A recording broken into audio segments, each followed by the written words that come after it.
tous et bienvenue pour un nouvel épisode de la saison 1 Territoire de Trail sur le bassin minier. Cette semaine, on va rencontrer des personnes passionnées par leur territoire. Catherine, Florence ou encore Hélène. On vous embarque avec notre petit micro, capter leur histoire et écouter comment elles ont réussi à faire du bassin minier une région qui rayonne de plus en plus. On a commencé par Catherine qui a eu un rôle très important. Oui, en effet, elle fait partie de l'équipe qui a présenté la candidature du bassin minier pour rentrer au patrimoine mondial de l'UNESCO. Vous êtes prêts ? Bonne écoute à tous. Alors, le bassin minier, pour moi, ça représente plusieurs choses. Ça représente un imaginaire dans ma vie de citadine à Lille. Ça représente une part de ma vie professionnelle absolument incroyable, puisque j'ai eu la chance, avec Jean-François Caron, de porter le dossier de candidature au patrimoine mondial et d'aller à Saint-Pétersbourg recevoir le Graal. Donc je souhaite à tout le monde de connaître ça dans sa vie professionnelle. Ça représente un territoire extrêmement attachant. Voilà, ça fait 15 ans maintenant que je travaille sur ce territoire et je suis toujours là. Donc, attachant parce que les gens sont attachants, parce que c'est un territoire où il y a plein de possibles. Alors tout est encore à construire, hein. Il y a des choses qui existent, mais tout n'est pas. Donc voilà, je pense que dans une vie professionnelle, c'est un territoire extrêmement attachant. Alors cette idée d'aller au patrimoine mondial de l'UNESCO, d'abord elle est venue d'un élu qui s'appelle Jean-François Caron, qui avait travaillé avec des gens qui bossaient sur la candidature de Saint-Émilion à l'époque. Et Saint-Émilion a été inscrit dans une catégorie qui s'appelle paysage culturel, qui est comment une activité humaine impacte un territoire. Et en discutant avec ces gens-là, il se dit bah oui, mais c'est pareil, le charbon ici, ça a impacté totalement le territoire. Ça l'a transformé, après tout, pourquoi pas nous, quoi. Et quand on veut aller au patrimoine mondial, en fait, c'est les États qui déposent les dossiers. C'est-à-dire que nous, petite association, on ne pouvait pas aller taper à la porte de l'UNESCO en disant coucou, je voudrais bien être au patrimoine mondial. Donc il a d'abord fallu négocier avec l'État français, les convaincre que ben oui, ça méritait une inscription au patrimoine mondial. Et puis quand l'État français a commencé à être convaincu et a bien voulu travailler avec nous, après on a monté la dimension internationale. Donc ça prend une petite dizaine d'années au total, parce que à l'époque, pour le ministère de la Culture, un bien patrimoine mondial, c'était un château, c'était une cathédrale, enfin c'était un bien culturel. Et c'est vrai que nous, avec nos cathédrales industrielles, on dénotait un peu dans le paysage. Donc il a d'abord fallu convaincre avant de pouvoir y aller. Donc tout ça nous a pris une dizaine d'années. Alors en plus, nous, on a eu des aventures autour de ça, parce que une fois que la France a déposé le dossier, normalement, 1 an et demi après, on passe devant les instances internationales, au comité du patrimoine mondial, qui se tient un peu partout dans le monde tous les ans, en général début juillet. Or nous, notre dossier a été déposé en janvier, et puis parce que ces dossiers-là sont aussi des dossiers politiques, il y avait une autre candidature qui nous est passée sous le nez parce qu'il y avait une urgence à la faire passer. Donc on a dû attendre 1 an de plus. Donc ça aussi, dans le côté mobilisation, c'était un petit peu compliqué. Et puis pendant cette année, normalement cette année et demie, on a une expertise, c'est-à-dire qu'il y a des experts internationaux, à la fois qui lisent votre dossier, qui l'expertisent, et qui viennent sur le territoire pour voir si ce que vous avez raconté finalement dans votre dossier de candidature correspond à une réalité sur le territoire. Donc ça prend encore 1 an et demi. Et puis enfin, un jour, vous êtes convoqués au comité du patrimoine mondial. Nous, c'était à Saint-Pétersbourg, en Russie à l'époque. Et puis voilà, il y a 3-4 jours qui sont consacrés aux inscriptions sur une session plénière du comité du patrimoine mondial. Et puis il n'y a pas vraiment d'ordre de passage, parce que en fait on pensait nous qu'on allait passer le mardi, et puis il y a toujours un ambassadeur, il y a toujours un ministre, il y a toujours un truc qui fait que on passe devant. Un autre pays vous passe devant. Enfin bref, on devait passer, je crois, de mémoire le jeudi matin, et on est passé le samedi soir. Donc vous imaginez, tous les matins, mais ça va l'Europe, on arrive. On était une petite délégation, puis tous très émus quand même. On a tous mis beaucoup d'énergie dans ce projet. C'est quoi, comment vous imaginez l'avenir dans 10, 20 ans ? Alors je pense qu'on est un peu au milieu du gué. Depuis une dizaine d'années, effectivement, il y a des choses qui ont décollé, pas tout. On a encore des choses à terminer, notamment sur la mise en tourisme du patrimoine, en tout cas qu'il y ait une accessibilité facile à ce patrimoine. Par exemple, le site où on est ici n'est visitable que par certains moments, la salle des machines n'est pas accessible. Enfin, on a encore un travail pour partager ce patrimoine avec les habitants, d'ailleurs pas qu'avec les visiteurs touristes. Donc ça, il y a encore un travail là-dessus. Moi, dans 10 ans, je pense que le bassin minier sera une destination touristique prisée. Parce que justement ce patrimoine industriel et tout ce qu'on peut offrir autour en termes de convivialité et de vivre ensemble, ça correspond à un besoin actuel et qui va tenir encore, je pense, une paire d'années. De plus en plus, voilà, on a besoin de valeurs, on a besoin de ça, donc je pense que ça correspond. C'est un territoire, j'espère, dans 10 ans où on aura envie d'habiter. C'est pas encore tout à fait le cas, ça c'est pas encore gagné. Pour l'instant, je pense que si on dit à quelqu'un de la métropole lilloise qui doit déménager dans le bassin minier, c'est pas encore gagné, mais ça va venir, je pense, sincèrement. En tout cas, beaucoup d'acteurs sur le territoire travaillent pour ça, et ça, je pense que c'est jouable. Voilà, je pense que si on gagnait ces deux paris-là, le pari des gens extérieurs auraient envie d'habiter dans le bassin minier et des visiteurs auraient envie de venir le visiter, je pense qu'on aura gagné, et c'est à notre portée, je pense. Bon, merci. Merci Catherine. Au revoir. Au revoir. On a appris pas mal de choses sur cette candidature et ce que cela a apporté à la région. Florence, elle fait partie de l'Office de tourisme Lancier-Vin et elle a réussi à utiliser cette appellation pour valoriser le bassin minier. Comment allez-vous ? Ça va. Enchanté. Un peu speed, ouais. Là, fou. Toute la Ça enchaîne. Non, mais c'est chouette. C'est pire qu'un trail en fait. Oui, Non, ça va. c'est un ultra. Ma mission, c'est finalement de donner à voir toutes les richesses qui se trouvent ici.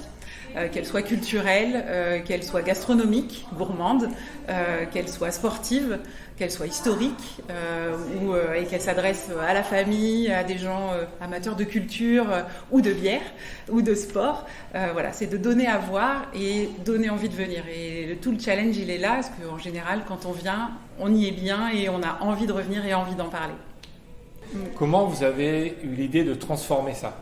Et bien pour le coup, je me dis que si je devais aujourd'hui reparler à mon grand-père mineur, il serait sur les fesses. De se dire que sur ces lieux-là où lui il a travaillé, on puisse aujourd'hui avoir des activités de loisirs, on puisse s'amuser. Alors peut-être qu'il serait choqué en fait, mais en même temps je pense qu'il serait content de voir que la vie reprend le dessus, qu'on est sur quelque chose qui regarde devant et pas forcément quelque chose de très nostalgique. Ça c'est important je pense pour ce territoire de se projeter, d'avoir finalement cette nouvelle vocation qui n'est pas évidente, en tout cas quand on le regarde comme ça, mais qui retrouve finalement l'énergie, et que je trouve que la résilience ici c'est quelque chose de très fort. Et quand on parle des sites de Première Guerre mondiale comme de la mine, il y a vraiment cette énergie des habitants, des lieux, des acteurs, qui soient anonymes ou visibles. Et ça, je pense que c'est la grande force de ce territoire, au-delà de ces paysages que moi je trouve magnifiques. Mais pour moi, la grande force de ce territoire, c'est vraiment l'énergie de ses habitants. Ouais. Pour moi, il y a vraiment un avant et un après l'arrivée du Louvre-Lens.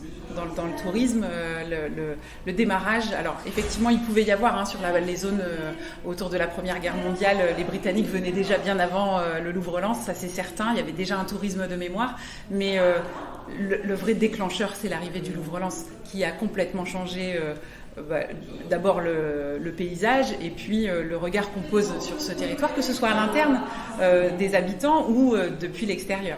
Pour moi c'est vraiment ça le déclic. Quelle place ont les sports outdoor, comme le trail, dans la stratégie de développement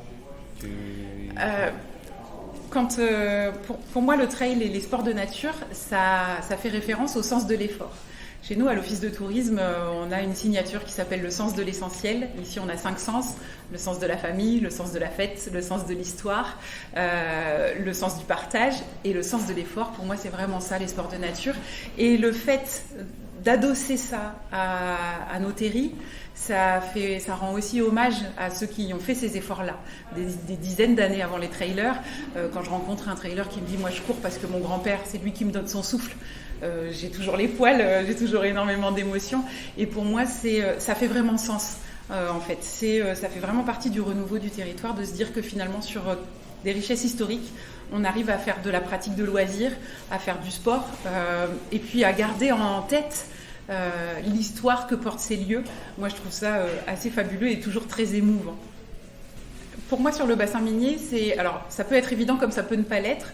L'avantage de la pratique du trail, c'est qu'il y a plusieurs niveaux et qu'ici, finalement, on a aussi plusieurs dénivelés, paysages et donc plusieurs secteurs qui peuvent accueillir finalement ces pratiquants de niveaux différents. On a aussi la chance d'avoir des équipements, des services. Je pense à l'Arena Terry Trail ou à la cryothérapie ou encore la boutique de Trip Sport. Enfin, pour moi, ce sont tous ces acteurs-là qui participent d'un même élan. Et donc, on a cette chance-là. Et je pense qu'on est à la fois, on peut pratiquer pour le plaisir, et puis on peut aussi pratiquer pour un défi qu'on se lance, se préparer pour une compétition, s'entraîner, aller chercher le dénivelé, parce que le plat pays, c'est pas ici en fait. Voilà, ça peut faire mal aux cuisses aussi. Ça va le faire. Bon bah merci encore. Avec Merci, plaisir. Florence. Avec grand plaisir. On reste En contact sur la suite et puis profitez bien de la fin du séjour quand même. Oui. Super. Merci Oui, encore. merci. Avec plaisir. À bientôt. À bientôt. Au revoir. Florence, fan de sa région, nous a aussi conseillé d'aller rencontrer Hélène. Hélène, elle est au cœur du bassin minier sur la partie nature car elle est chargée de la chaîne des terrils qui doit être conservée et protégée tant par ses habitants que par les touristes. Alors, Hélène, pour commencer, est-ce que déjà tu peux nous dire ce que c'est la CPIE de la chaîne des terrils ? Alors, le CPIE, chaîne des terris, donc ça veut dire Centre permanent d'initiative pour l'environnement. Donc c'est un label national qui regroupe tout ce qui est association d'éducation à l'environnement et au développement durable. Et chaîne des terris, tout simplement parce qu'on est basé dans le bassin minier, au plein cœur justement des terris. Donc d'où le nom chaîne des terris. C'est quoi ton rôle au sein de cette CPIE ? Alors mon rôle au sein du CPIE, c'est d'être guide animatrice, nature, patrimoine, développement durable.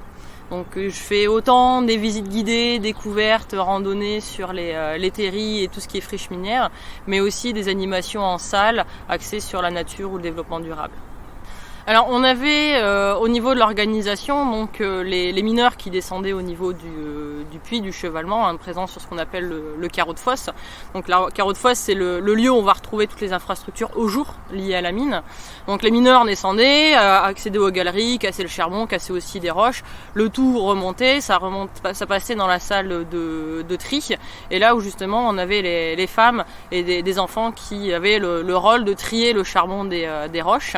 Le charbon ensuite partait pour être vendu et les roches, comme elles n'avaient aucune utilité, partaient pour être jetées. Et donc on faisait des gros tas de cailloux, de pierres, ces tas qui ont grandi, grossi, et ce qui nous a donné des terris. Est-ce que tu sais combien il y avait de kilomètres de galeries au total sur tout le bassin minier ? Alors c'est une question qu'on nous pose souvent, mais effectivement, au niveau des kilomètres de galeries, on a inventorié jusqu'à 100 000 kilomètres de galeries, ce qui fait 2,5 fois le tour de la Terre. Comment vous travaillez avec la partie sportive, trail, qui pour eux est un terrain de jeu assez sympa pour s'entraîner ? Alors, on essaye justement à ce que tout le monde au niveau des activités sportives s'y retrouve. Après, on a justement les aménagements des terris qui sont faits pour ça. Normalement, sur les sites aménagés, on est censé, il y a des règles aussi, il y a des chartes, des chemins justement pour chacun. On a des pistes vélo, on a des pistes de marche, des pistes rando, etc. Donc le but, c'est que justement chaque utilisateur utilise ces différents chemins. Alors après, c'est vrai qu'on s'imagine pas, mais par exemple monter comme ça en dehors d'un chemin sur la pente d'un terri, c'est peut-être fun, c'est peut-être sympa, sauf que malheureusement ça abîmera le terri. Donc d'où le fait de vraiment rester sur les chemins, ce qui est vraiment important, surtout en termes de préservation du site. Donc s'il y a vraiment un message à faire passer, c'est vraiment le côté respect du site, respect des chemins Et même si c'est vrai qu'on est tenté de passer parce que la texture est différente, parce que on a le dénivelé, on a la sensation de glisser et tout. Mais le problème c'est que dès qu'il va pleuvoir et que l'eau va passer par là, on a une ravine et les ravines pour réparer, c'est compliqué. C'est compliqué. Alors, on sent que tu es passionné par cet endroit. Ça me donne encore plus envie de remonter, revenir, en découvrir d'autres. Ouais, y a pas mal de sites sympas. Après, pareil, justement, avec le portail Destination Terry. Alors pour l'instant, ça reprend 33 terris français et 32 wallons. Alors le but après, c'est de faire ça sur une bonne partie des terris. Mais c'est de retrouver justement des fiches complètes. Et le portail est fait qu'on a un système de filtre, un peu comme quand on choisit son camping pour les vacances, etc. Et là, en fait, en fonction de ce qu'on veut, de qui on est, donc si on est sportif, si on veut, c'est juste la balade de famille, si c'est juste découvert, si on est photographe et voir des vestiges sur les terris, du coup, on actionne ces filtres et il y a les terris qui apparaissent sur la carte. Et en cliquant sur le terri, on arrive sur la fiche complète. Merci encore. De rien, merci à vous. À très bientôt alors. Du coup, bon après-midi, bon séjour, bonne découverte. Merci. À bientôt. Au revoir.